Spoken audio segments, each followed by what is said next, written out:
Muito bem, pessoal, tudo jóia? Aqui quem fala é a Fernanda Cordeiro, do Especialité Educação Continuada, e hoje eu voltei aqui para a gente conversar um pouquinho mais do papel da ecocardiografia na avaliação da hipertensão pulmonar. Meu objetivo hoje é conversar e falar quais são as alterações que a hipertensão pulmonar causa no ventrículo direito e que devem ser avaliadas na ecocardiografia para que a gente possa fazer um bom diagnóstico de HP. Então fica comigo que depois da vinheta a gente vai falar um pouquinho mais sobre isso, ok?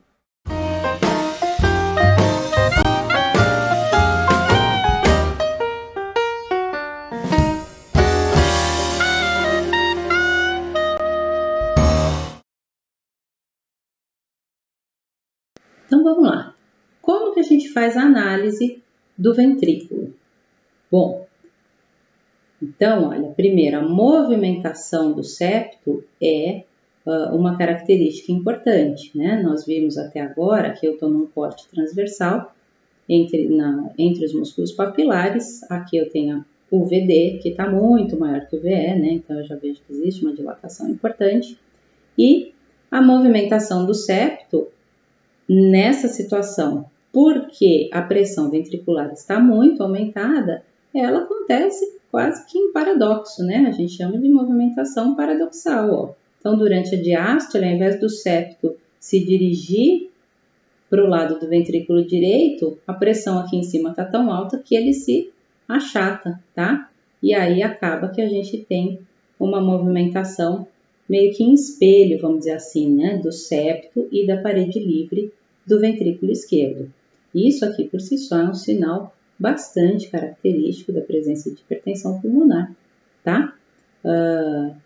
E nós vamos observar geralmente ou fatalmente nos quadros mais graves de hipertensão pulmonar, tá? Então aqui um filminho para a gente ver como que a gente observa isso no bidimensional, né? Então o coraçãozinho está aqui, olha, eu tenho uma cavidade de VD bem grande, cavidade do VE está pequenininha, tenho uma hipertrofia de parede livre do ventrículo direito, essa parede aqui chama a atenção, e a gente percebe que o septo ele tende a se manter um pouco achatado, tá certo?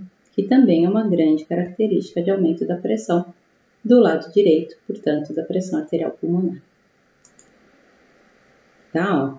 Esse é um outro paciente. E a gente percebe aqui, então, uma grande hipertrofia da parede livre, né? Olha, com 0,6 de parede livre e a cavidade do VD, mais uma vez, maior do que a cavidade do VE, tá? Aqui é a mesma coisa, olha, um outro paciente que tem um VD muito grande, né? 6 centímetros, imagina.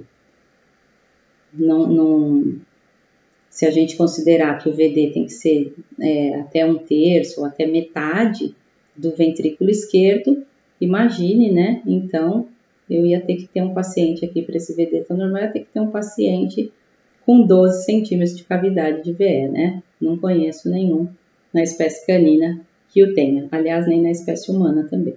Então, seria um ventrículo muito grande e a gente vê aqui pela própria desproporção, tá? Entre lado direito e lado esquerdo, então, um ventrículo bem dilatado.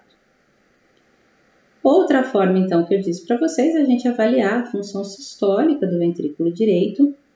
Existem diversas formas de a gente avaliar a função sistólica do ventrículo direito. Eu trouxe aqui para vocês as duas que seriam mais simples e mais factíveis, com menor margem de erro, tá? Que seria por meio do TAPSE, lembra? Que a gente falou na aula de hemodinâmica. Então, o TAPSE é aquele recurso que avalia a movimentação do ânulo tricúspide, tá? A excursão sistólica do ânulo tricúspide. Então, quando o ventrículo se contrai, esse ânulo se aproxima do ápice cardíaco e quando ele relaxa, o ânulo se afasta. Então, saber a distância dessa movimentação é um parâmetro de avaliação de função ventricular direita, tá? Nesse paciente aqui, o TAPSE estaria reduzido, né? TAPSEs normais são considerados a partir de 1, 1,5. Se você voltar na aula de hemodinâmica, tem lá a distribuição por peso, inclusive, né? do TAPS, tá? Então, esse paciente aqui, sem dúvida alguma, tem uma disfunção sistólica de ventrículo direito, porque o TAPS está reduzido, tá? Ou também pela própria movimentação do ânulo avaliada pelo Doppler tecidual, né? Por que não? Então, a onda S, aqui a onda S', né? Tá representando também a movimentação que esse ânulo faz durante a sístole, tá? E existem valores de normalidade para isso. Neste paciente aqui, essa velocidade, se eu não me engano, está normal. Eu acho que aqui no próximo slide eu trouxe os valores de normalidade, tá? Então, onda S por volta de 12, né? Exatamente quanto deu no paciente do exemplo que eu trouxe, de região de segmento, então, basal, tá? Mas então a gente pode lançar mão dessa tabelinha aqui, né? E geralmente a gente vai estudar a região basal para estimar, então, a função sistólica do VD e a gente imagina algum valor por volta disso, né? Valores menores do que isso denotam, então, disfunção sistólica do ventrículo direito, tá? Muito bem, pessoal. Então, é isso o que eu queria passar para vocês. Hoje a gente falou mais um trechinho do impacto da hipertensão pulmonar sobre as câmaras direitas e a gente precisa saber avaliar durante a ecocardiografia quando na suspeita de hipertensão pulmonar.